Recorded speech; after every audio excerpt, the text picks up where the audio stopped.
Assalamualaikum warahmatullahi wabarakatuh. Al-Fatihah. A'udzubillahi minasyaitonir rajim. Bismillahirrahmanirrahim. Alhamdulillahi rabbil alamin. Ar-Rahmanir Rahim. Maliki yaumiddin. Iyyaka na'budu wa iyyaka nasta'in. Ihdinas siratal mustaqim. صراط الذين أنعمت عليهم غير المغضوب عليهم ولا الضالين آمين.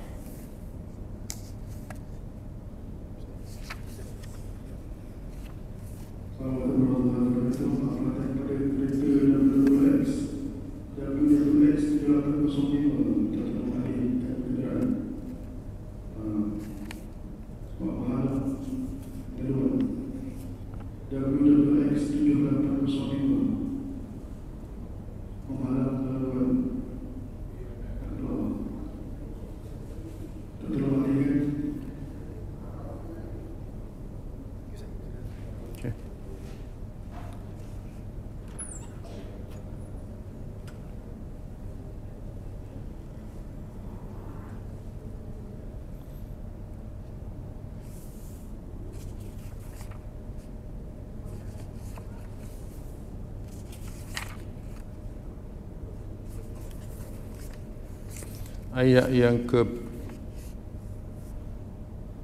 48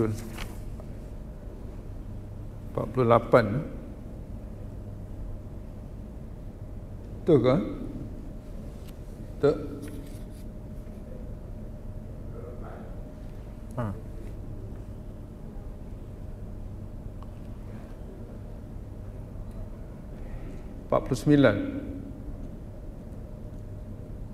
Muka surat 8.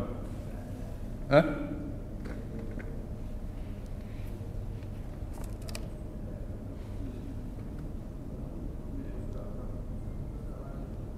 Ha?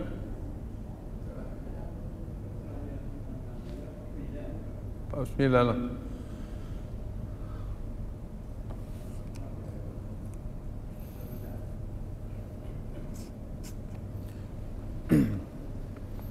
Surah Al-Baqarah ayat 49.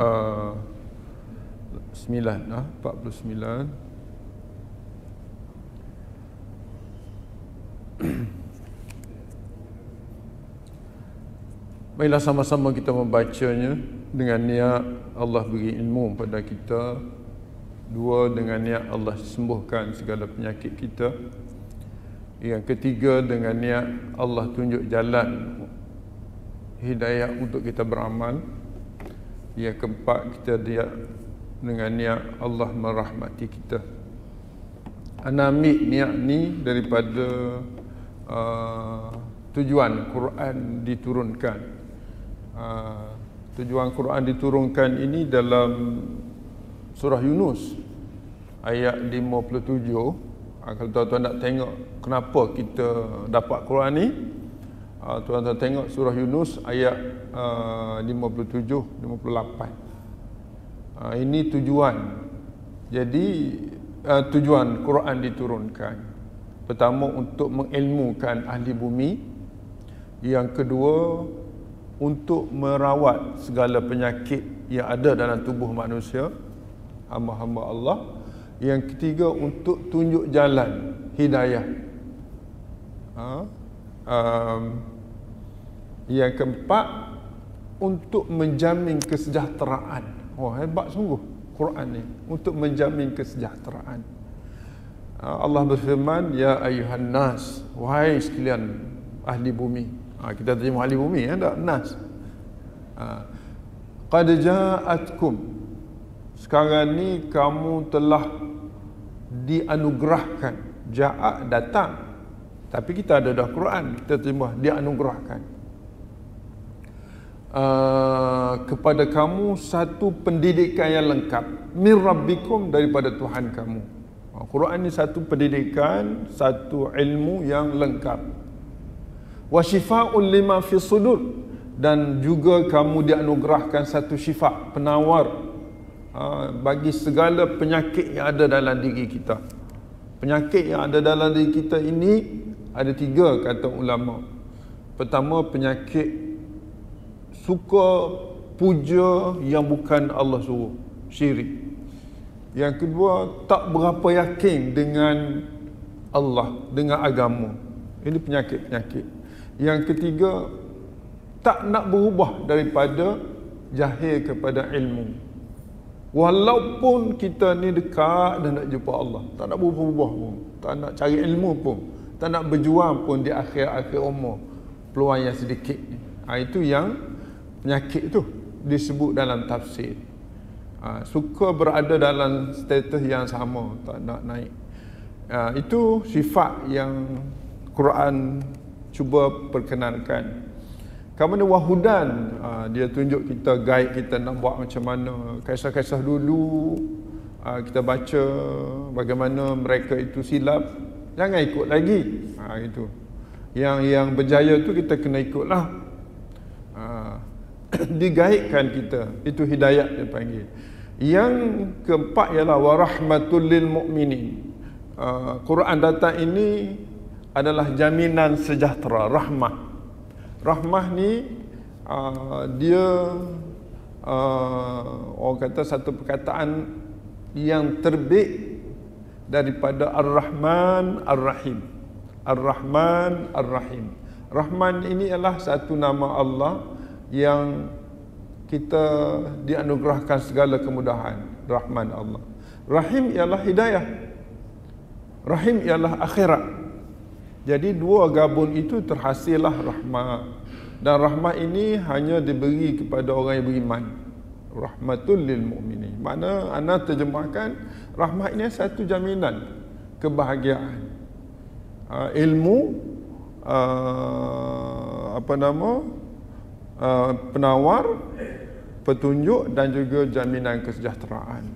Jadi saugialah kita berbangga dengan Quran, dan setiap kali kita baca Quran kita niat yang tu.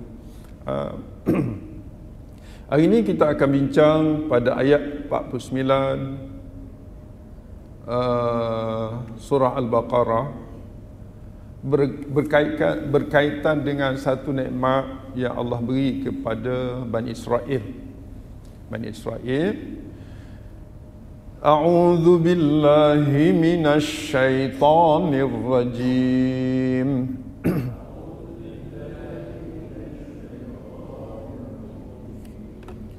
Bismillahirrahmanirrahim.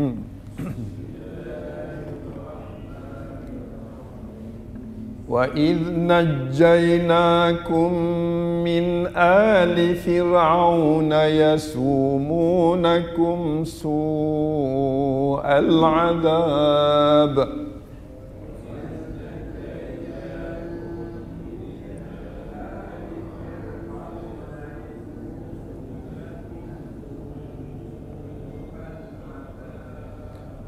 يُذَبِّحُونَ أَبْنَاءَكُمْ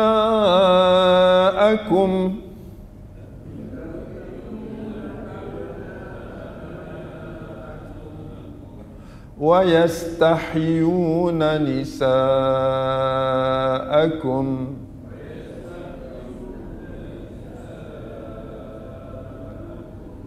وَفِي ذَلِكُمْ بَلَاءٌ مِّن رَّبِّكُمْ عَظِيمٌ.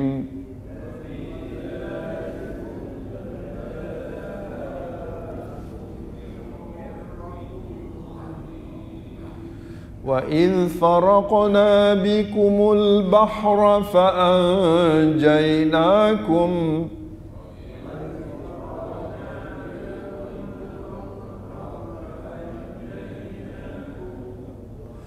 وَأَغْرَقْنَا آلَ فِرْعَوْنَ وَأَنْتُمْ تَنْظُرُونَ.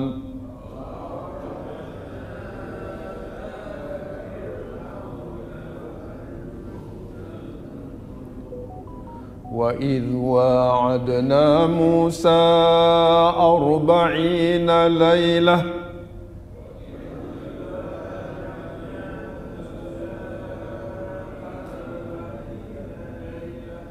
ثم اتخذتم العجل من بعده وأنتم ظالمون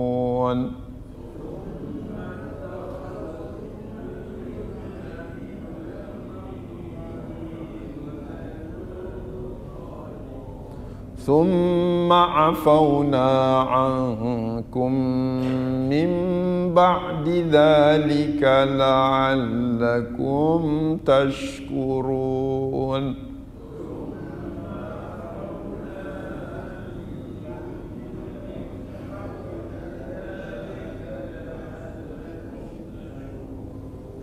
Sadaqallahul azim. Alhamdulillah wa bihi nasta'in. Wassalatu wassalamu ala Rasulillah wa ala alihi wa sahbihi ajma'in wa man tabi'ahum bi ihsanin ila yaumiddin. Wa ba'd. Wa idh, dan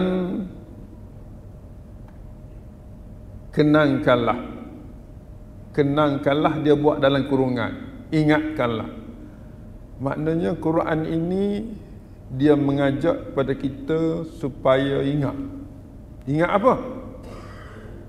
Najjainakum, ketika kami selamatkan kamu. Kamu tu Bani Israel lah. Bani Israel. Kamu itu, sebab ini cerita kan. Maknanya Allah bawa cerita tentang Bani Israel yang diselamatkan Allah. Allah selamat daripada siapa? Min Ali. Ali ni keluarga Fir'aun, keluarga Fir'aun. Wa ala Ali Muhammad, kan Ali Muhammad, keluarga Muhammad. Jadi Ali ni keluarga.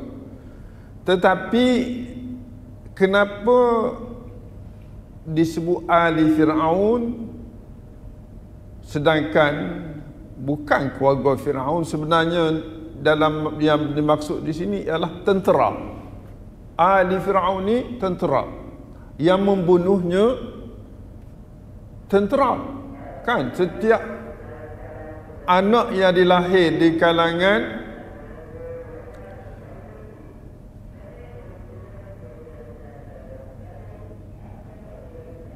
akan ditangkap oleh tentera. Jadi dia tak sebut tentera di sini, dia sebut ahli keluarga Fir'aun. Sebab tentera ni dia bunuh, dia sembelih anak-anak lelaki Israel, Bani Israel ataupun anak Bani Israel kerana diarah oleh Fir'aun dan juga keluarga dia ataupun dikata menteri-menteri dia, maka dia sebut ahli. Maknanya kalau kita tak perintah, tak suruh yang bunuh polis, tentera, tetapi dia itu menjalankan tugas, maka kesalahan itu disandarkan kepada ahli, kepada orang yang memerintah tu. Dia tak sandar kepada orang yang melakukannya, sebab mereka dipaksa atau mereka bekerja. Apa yang ahli Fir'aun buat kepada kamu, wahai Bani Israel? Yasumunakum. Mereka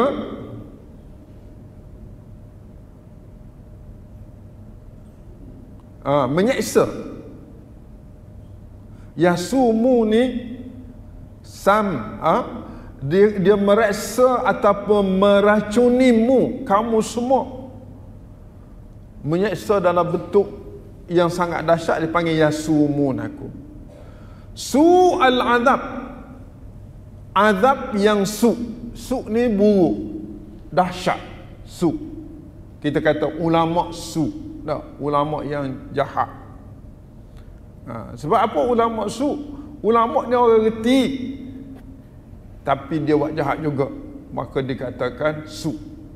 Nah, dan Fir'aun ni dan orang-orang yang hebat, pemimpin-pemimpin hebat yang memimpin Mesir pada waktu itu tu disebut ahli Fir'aun ni orang hebat, tapi walaupun dia hebat, dia itu jahat, membunuh anak-anak yang dilahirkan, maka dianggap dia orang jahat, dan orang yang diazab itu orang yang dapat azab yang sangat-sangat buruk. Apa perbuatan mereka sehingga digelar mereka itu mendapat su'al azab yang dibuat oleh ahli Firaun, iaitu yuzabbihuna, mereka yakni ahli Firaun itu menyembelihi.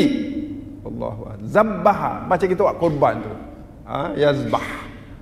Yuzabbihuna abna'akum, mereka menyembelihi anak-anak lelaki kamu. Abna' ni anak lelaki. Anak-anak lelaki dia panggil abna'. Bin kan? Bin satu, kalau ramai abna'. Ataupun setengah tepat dia panggil Bani Israel, anak cucu. Abna' ni anak-anak kamu, Bani Israel lah. Ini cerita. Dalam masa yang sama, wa yastahyuna nisa'akum, mereka biarkan, yastahyu ni mereka biarkan hidup daripada hayyun. Yastahyu ni pada hayyun, hidup. Mereka biarkan hidup nisa'akum, wanita-wanita kamu. Mereka bukan sekadar biarkan hidup. Yastahyu ni hidup dan mereka menyeksa, memperkosa dan ikut dia buat apa saja.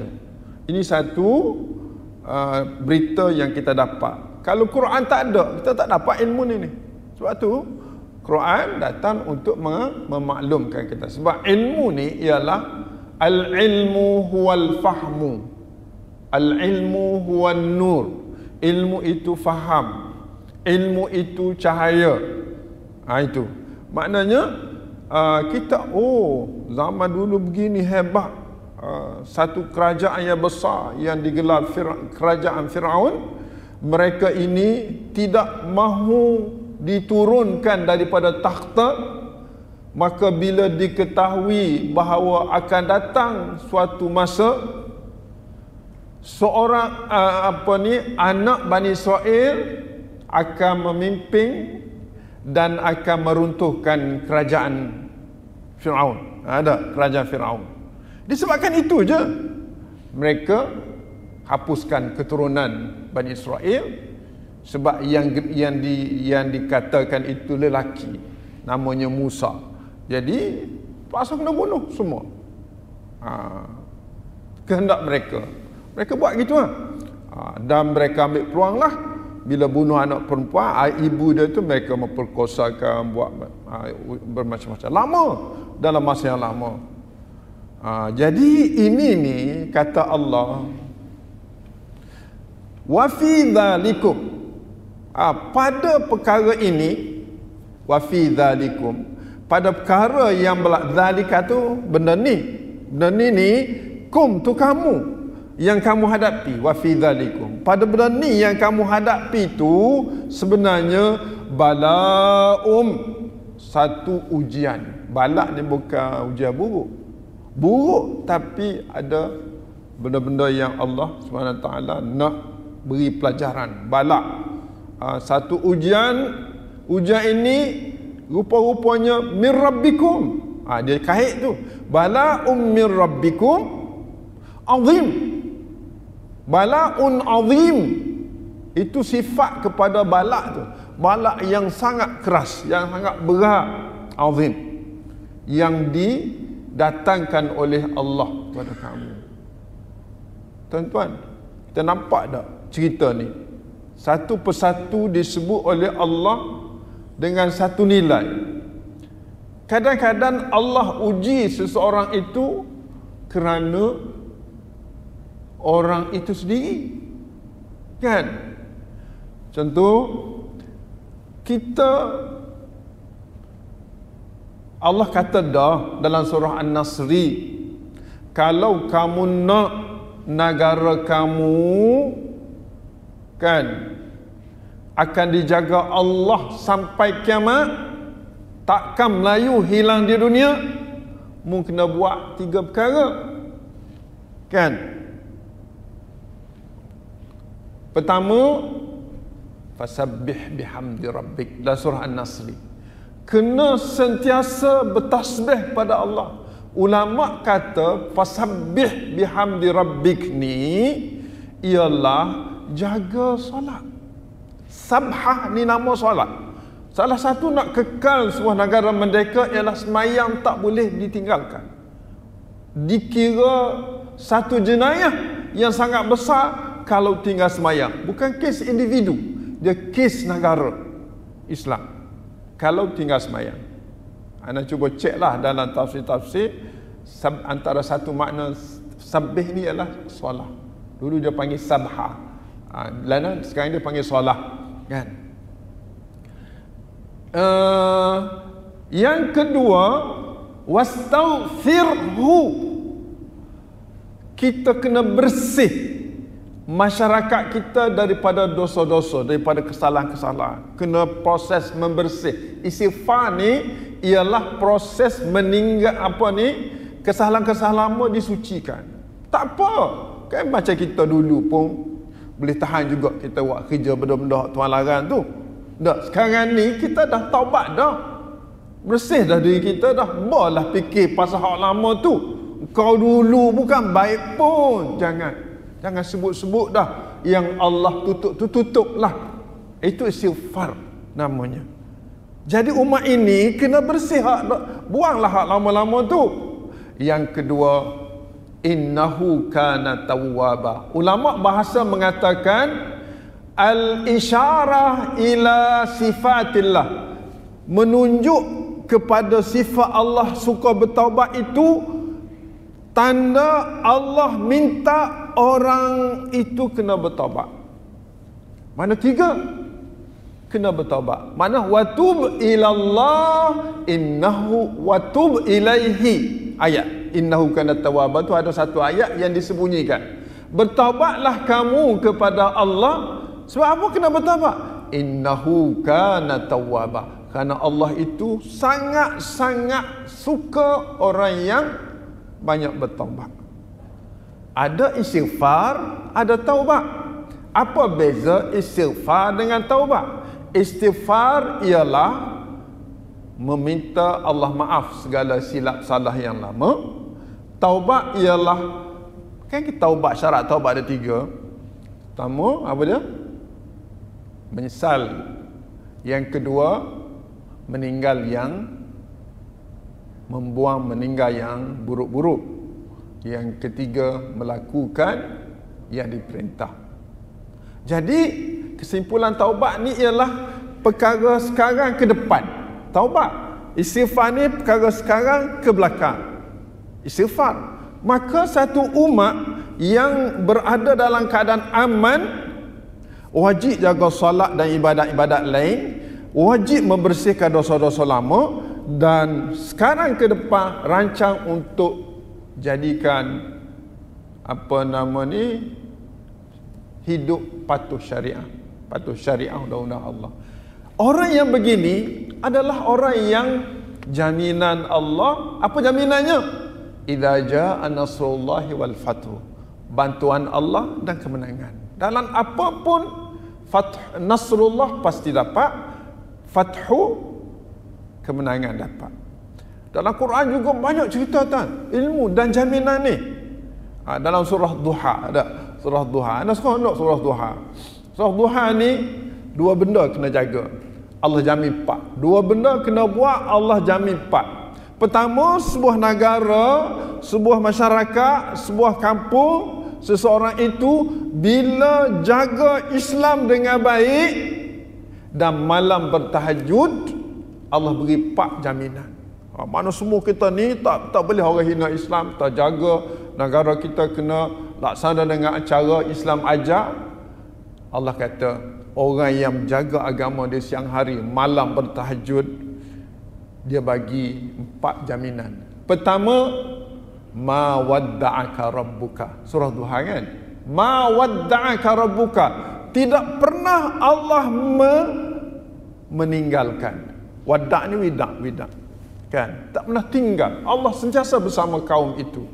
Wa ma qala, Allah tak akan benci, bahkan Allah cinta dan sayang kepada kaum tersebut. Walal akhiratu khairul laka minal ula. Dan sungguh-sungguh akhirat itu akan ditanam kepada Nabi dan kepada orang yang ikut Nabi rasa cinta akhirat. Orang berjuang ni, orang cinta akhirat, kan? Tak akan buatlah benda-benda yang dilarang Allah. Apa ni? 3. Maknanya kita tertanam rasa cinta kepada akhirat. Yang keempat ialah walau sawfa yu'tika rabbuka fatarda. Orang yang cinta akhirat ini, dia akan cari ruang-ruang yang banyak pahala dia buat. Ruang-ruang yang banyak pahala. Sebab itu sahaja yang mendapat redha Allah.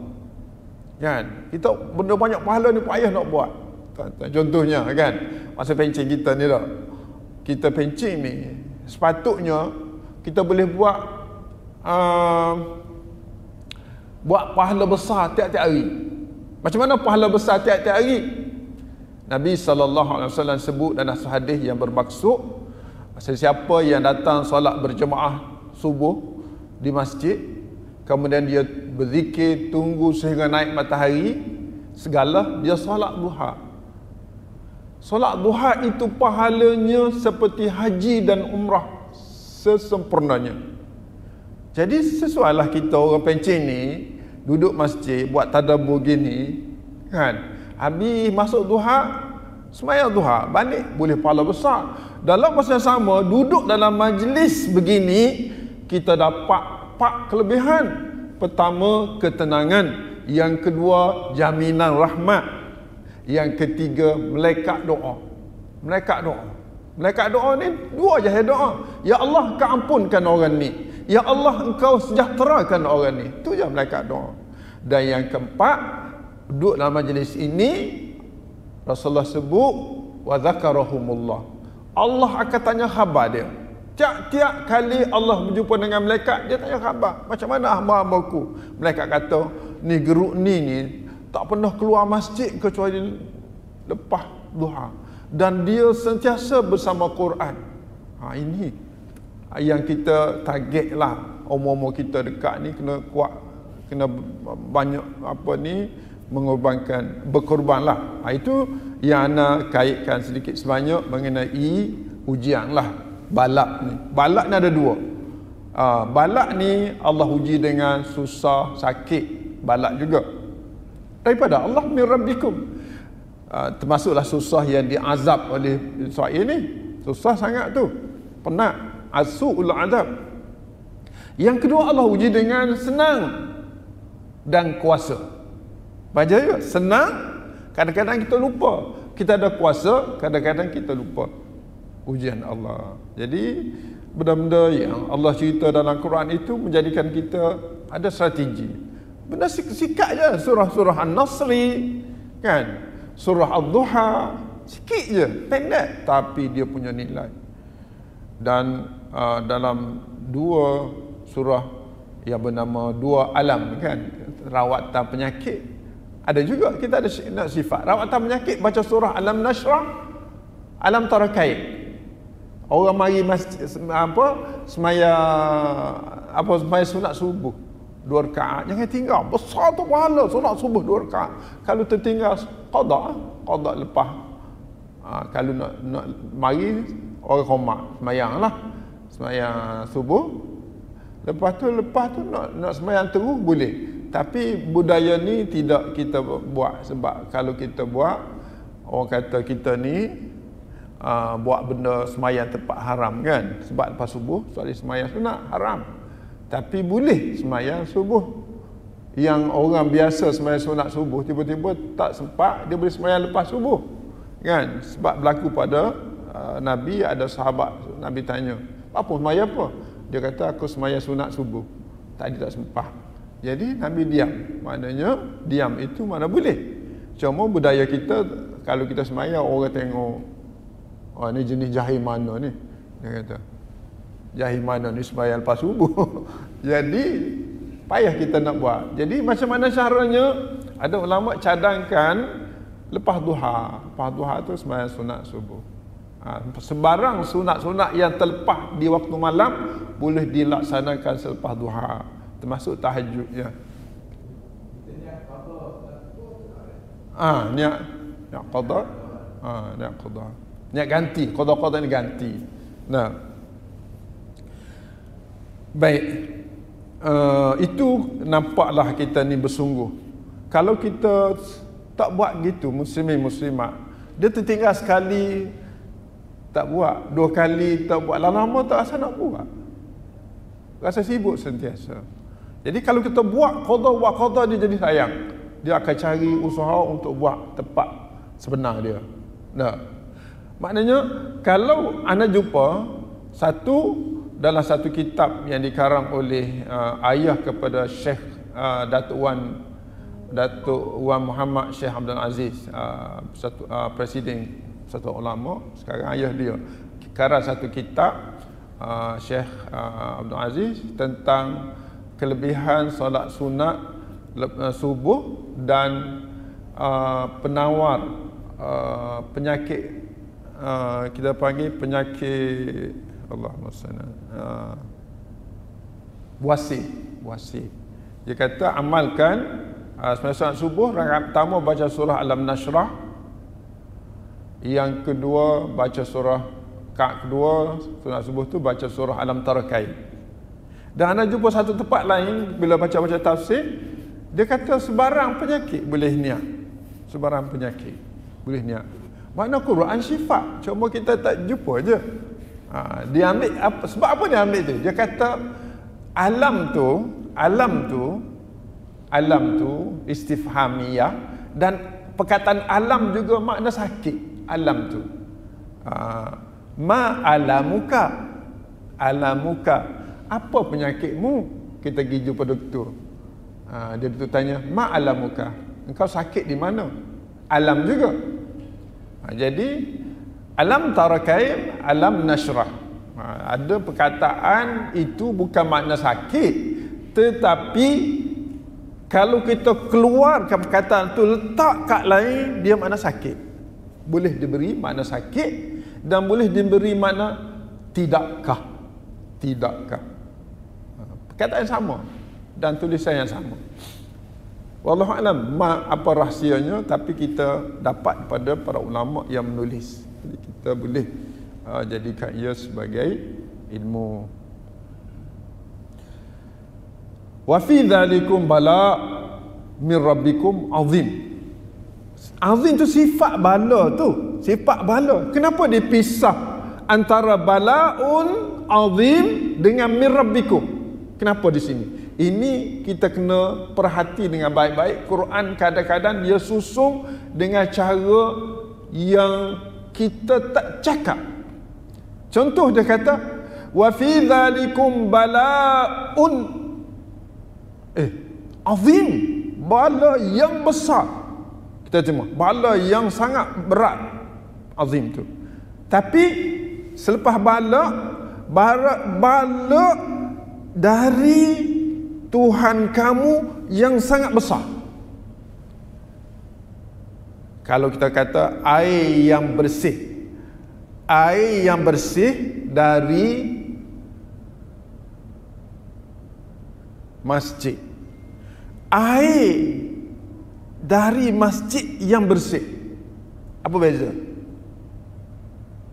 Air yang bersih dari masjid, air dari masjid yang bersih, sama tak? Sama. Bahasa tu lah. Sebab kita kena bahasa, kena faham betul-betul apa motif. Air dari masjid yang bersih, sedangkan yang bersih itu sifat air. Tak, kenapa dipisah antara sifat dengan benda yang disifat? Kerana pentingnya air ini tempat keluarnya, tempat kita dapat daripada masjid. Itu juga bala'um min rabbikum azim, bahawa ujian itu Allah yang lakukan kerana kesilapan kamu, ataupun kerana kesombongan yang kamu buat. Kerana itulah Allah datangkan azab yang sukar. Jadi itulah nak kaitkan dengan surah An-Nasri, surah Ad-Duha. Kita sayang negara kita. Kita kalau boleh anak cucu kita ni tak naklah hidup merepak di negara sendiri suatu hari nanti dengan kelalaian kita. Kita diuji dengan macam-macam negara kita ini. Kita tengok hari ni sedih jugalah duduk di bandar kan, bangunan tinggi-tinggi, tengok yang duduk bukan orang yang sembah Allah, orang yang derhaka pada Allah. Makin ramai. Suatu hari macam mana kita nak tengok anak cucu kita yang asal di sini ada hilang tempat tinggal dan seumpamanya. Sebab dengan ujian, kita diuji dengan bala azim, iaitu harga mahal rumah kan, kondo 500 ribu ke atas sekarang ni. Nak beli, siapa nak beli kan? Dan perangai kita ni tak suka rumah tinggi-tinggi, nak rumah duduk bawah 3 juta 5 juta lagi teruk. Jadi lama-lama nak duduk mana kita? Balik kampung balik kampung. Sedangkan pembangunan bergerak. Sikit-sikit penuh kat ni, dia bergerak lagi. Makin luas. Maka makin kita keluar kampung, lama-lama habis kampung kita. Ujian ini bala'un min rabbikum azim. Sebabnya kita tinggal agama. Sebabnya kita ambil rasuah. Sebabnya kita dibeli dengan mudah. Dapat duit banyak, tak kiralah kita boleh beri kemudahan-kemudahan kita kepada orang lain dengan harapan dia membina kebaikan.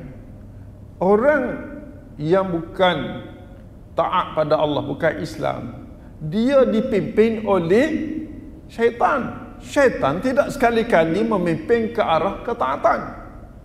Contoh ayat yang Allah ajar kita dalam Quran ilmu ini, kita duk baca tiap-tiap hari. Allahu waliyul ladzina amanu.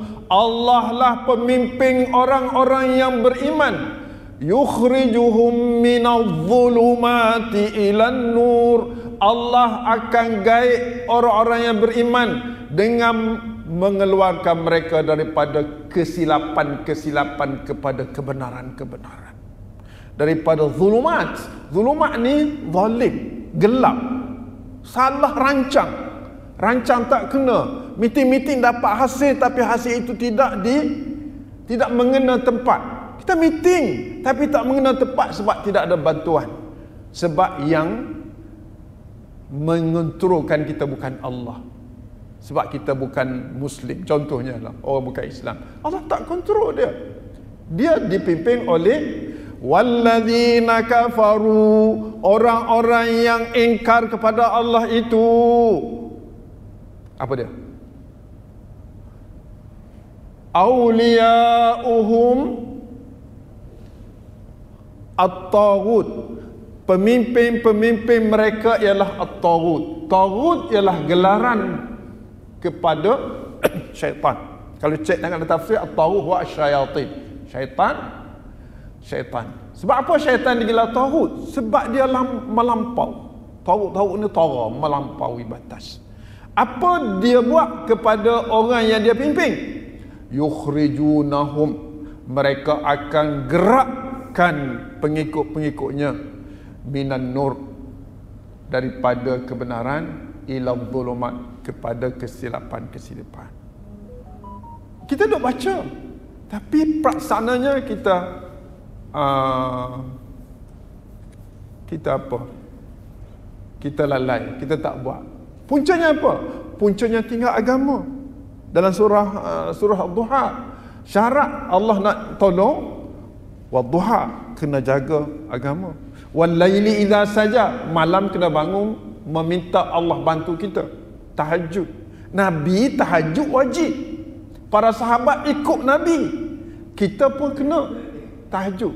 Kalau nak tahu cerita Nabi ni, disyaratkan untuk memimpin, jangan tinggal tahajud, jangan tinggal Quran, jangan tinggal zikir, jangan ambil ringan ibadat. Dan surah apa? Muzammil. Clear 9 langkah Allah beri pada Nabi, jangan tinggal ini untuk kamu berjaya dalam pimpinan sebagai Rasul. Dia berjaya. Dan perancangan sebuah negara disebut dalam surah Muzammil ayat 20. Inna rabbaka ya'lamu annaka. 20 ni ada 7 langkah membina sebuah kerangka kerajaan yang Allah akan jaga mereka. 7 pendekatan. Orang Islam ada qardan hasan. Orang yang ada kemampuan membuat satu perancangan ekonomi, dia ada qardan hasan. Wa aqridullaha qardan hasana. Ada dalam surah Al-Muzammil. Ya Allah, banyak betul lah. Allah kata Quran ini bawa ilmu, Quran ini bawa strategi hidayah, Quran ini menyelesaikan masalah, Quran ini menjamin kerahmatan. Janganlah tuan-tuan kita tinggal dia. Sentiasalah ia kita menjadikan zikir tiap-tiap hari. Allahu Akbar. Panjang nak duk cerita benda lain ni. Bukan benda lain, ayat lain. Nah, itu nikmat pertama yang kita jumpa, yang Allah selamatkan Firaun, Bani Israel daripada Firaun yang terseksa, diuji Allah dengan anak-anak dibunuh semenjak kecil kerana kerajaan Firaun tidak ingin jatuh dalam takhta dan dipimpin oleh orang lain. Dia sanggup buat apa saja. Kita ada tak benda-benda gitu? Sanggup buat apa saja kerana takut jatuh kuasa. Firaun buat. Kita contohnya, kita sanggup berpecah sesama Islam kerana takut jatuh kuasa. Contohnya kan, itu takut-takut benda ni macam perang atu. Kan? Kalau kita bersatu, Islam akan kuat. Tapi kita berpecah. Berpecah. Anak-anak takut sangat benda ni berlaku pada negara kita. Kita sayang. Nak buat tak erti sebab kita bukan pemimpin. Kita orang masjid gini je. Cuma boleh bercakap depan gini, harap-harap sampai. Harap-harap ini jadi doa. Nah. Satu. Yang kedua, ayat kita ambil satu ayat lagi lah. Wa idh faraqna bikumul bahra. Hak ni kita haraplah negara kita akan berjaya ayat ni. Negara kita akan berjaya. Di ambang-ambang kehancuran. Di ambang-ambang kehancuran. Ayat ni, ayat 50 ni. Ambang kehancuran boleh diselamatkan lagi kalau berubah. Dan ingatlah wahai Bani Israel, ketika faraqna, kami faraqah ni firqah, pecah. Faraqna bikum, dengan sebab kamu. Bikum dengan kamu, ai bisababikum, dengan sebab kamu wahai Bani Israel, kami pecahkan al-bahra. Jadi jalan Laut Merah. Kena ingat cerita ni. Saat ini, saat getil, saat nyawa di hujung tanduk, kata orang. Dah. Macam mana nyawa tak di hujung tanduk? Bani Israel terkepung di depan laut, di belakang tentera Israel pula. Betul lah. Kan?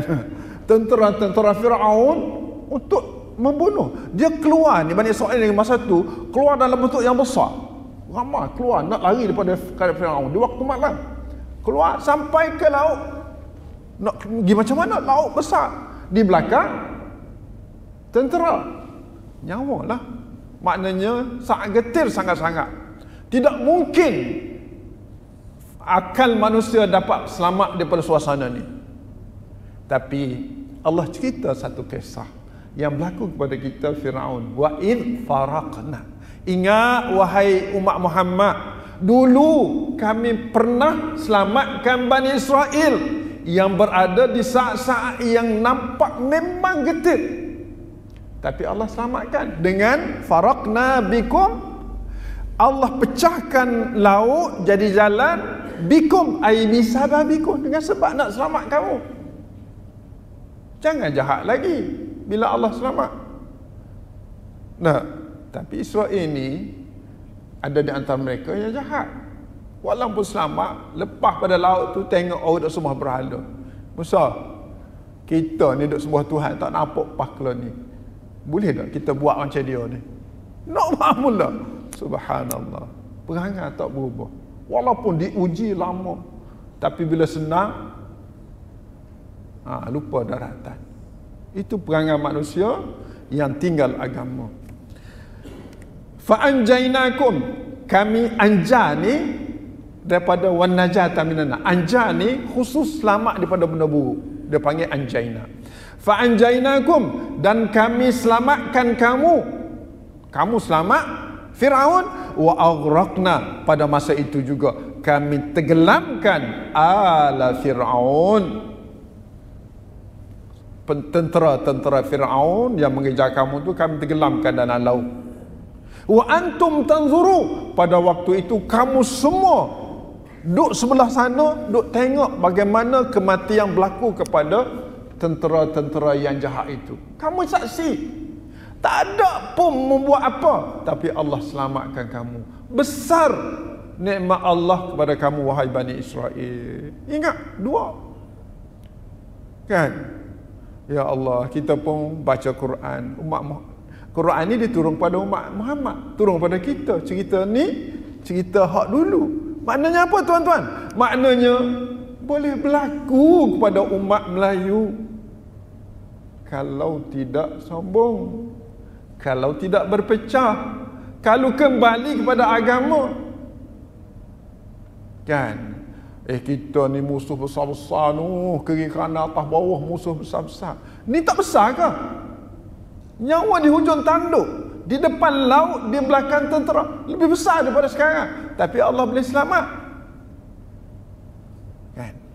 Jadi tuan-tuan, ayat-ayat begini mengajar kita, mengasuh kita, memberi ilmu pada kita, memberi satu rasa syifa, rasa sembuh perasaan kepada kita dengan agama, dengan Allah. Maka macam mana nak buat benda ni? Ana minta sangat-sangat masjid kaji surah Muzammil. Kaji surah Muzammil.